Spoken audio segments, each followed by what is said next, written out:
বউ শাশুড়ির যুদ্ধ প্রত্যেকটি পরিবারে হয়ে থাকে। আসুন জানা কথাগুলো আবার নতুন করে একটু জেনে নিই।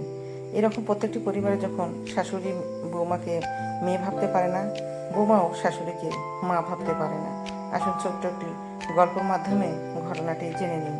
একটি মেয়ের বিয়ে হয়ে গেছে, শ্বশুর বাড়িতে সে মানিয়ে নিতে পারছে না, শাশুড়িও তাকে মেনে নিতে পারছে না। তখন সেই মেয়েটি বাবার কাছে গিয়ে বলে যে বাবা, আমার পক্ষে আমার ওই বাড়িতে গিয়ে সংসার করা সম্ভব না। আমার শাশুড়ির অত্যাচার এতটাই যে সেখানে আমার টিকে থাকা সম্ভব না। আমি চাই আমার শাশুড়িকে মেরে ফেলতে। কিন্তু তার বাবা ছিল ডাক্তার। সে বললো যে মেরে ফেললে তুমি শান্তি পাবে? বলছে হ্যাঁ, মেরে ফেললে আমি শান্তি পাবো। তখন তার বাবা বললো যে ঠিক আছে, শাশুড়িকে যেহেতু মেরে ফেলতে চাও, সামান্য একটা কৌশলে তোমার শাশুড়িকে মেরে ফেলার জন্য কেউ বুঝতে পারবে না। তখন মেয়েটি খুশি হয়ে বললো যে বাবা, তুমি তাড়াতাড়ি সেই ওষুধটি আমাকে দাও, আমি আমার শাশুড়িকে মেরে ফেলতে চাই। তখন বাবা তার হাতে ওষুধটি তুলে দিলেন, বললেন যে 3 মাস তুমি তোমার শাশুড়িকে খাওয়াবে এবং সেই সঙ্গে কৌশল অবলম্বন করে খাওয়াতে হবে। শাশুড়ি যেহেতু তোমাকে মেনে নিতে পারে না, তোমার কথা সহ্য করতে পারে না, তাহলে তো শাশুড়ি তোমার হাতে ওষুধ খাবে না। প্রত্যেকটি রাতে তোমার শাশুড়িকে এই ওষুধটি খাওয়াবে এবং তুমি সেই কৌশলগুলোই করবে যে কৌশলগুলো তোমার শাশুড়ি পছন্দ করে। বাসার যাবতীয় কাজকর্ম তুমি করবে যেন তোমার শাশুড়ি তোমার উপর খুশি হয় এবং তার কাছাকাছি যেতে পারো এবং ঔষধটি তুমি খাওয়াতে পারো।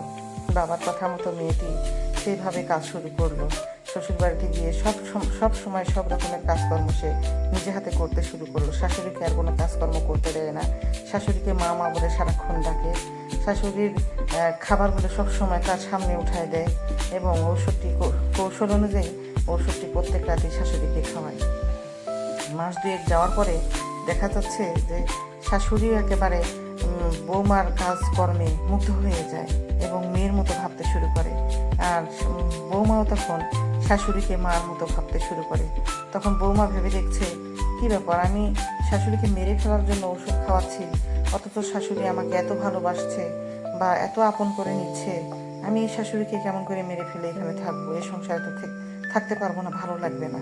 তখন সে বাবার কাছে দৌড়ে গিয়ে বলে যে বাবা, আমি যে কাজটি ভুল করেছি আমি আর করতে চাই না, তুমি আমার আমার শাশুড়িকে বাঁচাও।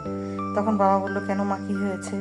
বাবা, তুমি ওষুধ দিয়েছিলে, আমি কৌশল অনুযায়ী খাওয়াইছি এবং শাশুড়ি আমাকে এখন এত ভালোবাসে বাবা, আমি বলে বোঝাতে পারবো না। আর আমি শাশুড়িকে ছাড়া এক মুহূর্ত থাকতে পারবো না, তুমি আমার শাশুড়িকে বাঁচাও। বাবা তখন হাসেন আর বলেন, মা, তোমার শাশুড়িকে মেরে ফেলার জন্য ঔষধ দেয়নি, যে ঔষধটা দিয়েছি আমি তোমার শাশুড়ির বরঞ্চ শরীরের জন্য অনেক উপকার হবে, এটা আমি দিয়েছিলাম। আর ভেবেছিলাম যে তোমাকে এই কৌশলটা দিয়েছি মানে তুমি যদি শাশুড়িকে মা মনে করো বা তখন তোমার শাশুড়ি তোমাকে মেয়ে মনে করতে শুরু করবে, সেই জন্যই দিয়েছিলাম যে তোমাদের মধ্যে যেন একটা সুসম্পর্ক হয়। তো আশা করছি বুঝতে পেরেছেন যে আমরা যদি একটু প্রথমে নিজেরা একটু নরম হই, বৌমারা যদি একটু নরম হয়, শাশুড়ি অবশ্যই নরম হয়ে আসবে।